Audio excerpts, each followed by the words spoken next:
Parce que ouais, moi j'ai ce sentiment que UX designer, tu as besoin quand même d'être au contact, Oui. de discuter, de montrer à Ouais. l'écran. Alors en fait, souvent le travail de l'UX était présenté par les chefs de projet, donc j'intervenais plus en coulisses. Il n'y avait pas toujours besoin de voir l'UX designer voilà, de visu avec le client en tout cas. Et puis c'était aussi beaucoup les graphistes, les DA qui étaient amenés à être présents chez le client. Donc du coup finalement, moi je pouvais rester un petit peu dans l'ombre, ça posait pas trop de problèmes.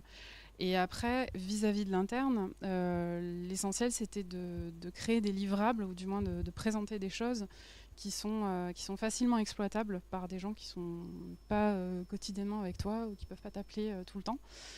Ah ouais, tout à l'heure, c'est intéressant, tu as dit que tu travaillais dans l'ombre. Ouais. Ça te gênait pas d'être justement, puisque finalement, c'est pas toi qui présentais ton travail, c'est pas Ouais. toi qui amenais ton travail. Est-ce que c'était pas un peu dévalorisant non. Non, enfin moi je l'ai pas vécu comme ça. Alors effectivement après il y a des personnalités qui peut-être le vivent mal. Alors du coup ça pose la question de est-ce que le télétravail c'est fait pour tout le monde.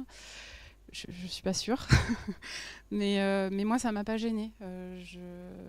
Voilà, pour le coup je m'épanouissais quand même, même en étant dans l'ombre. Alors, l'idée c'est d'être suffisamment parfois dans la lumière pour aussi avoir l'impression qu'on nous considère dans l'entreprise pour le travail qui est fourni.